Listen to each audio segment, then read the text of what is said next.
Hi, my name is Shelby. This is an Aventon Adventure 2 e-bike.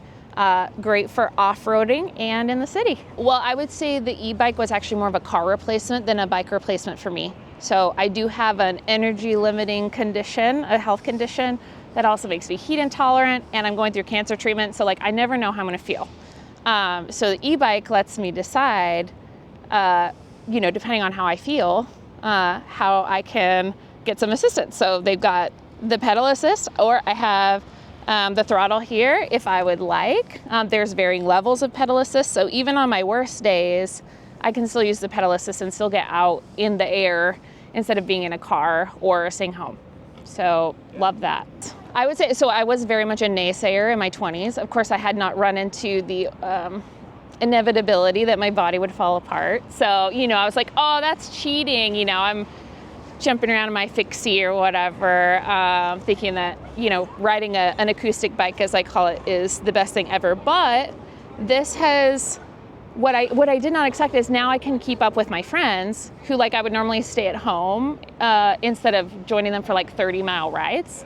I would have never gotten to go on those amazing rides around Lake Natoma or Lake Folsom, or even just 20-mile rides down the American River Trail.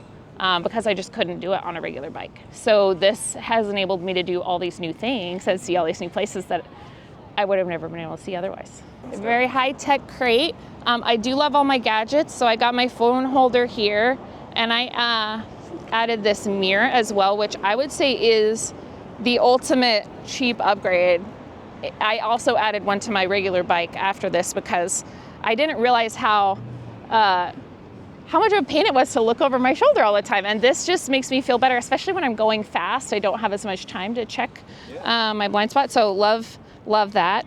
It does not, I think it only comes with one bottle holder, which is kind of a pain, especially if you're going on long rides. So that's my maybe one gripe on this bike, except for the weight, which is very heavy. Very heavy, 80 pounds. And the reason I got it was because it's all terrain. You can go in the snow and the sand if you slightly deflate your tires. But the only bad thing about that is I can't get on the train.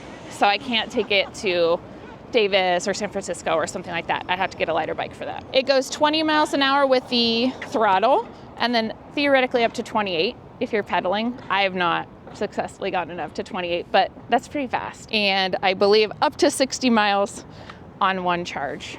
Thank you.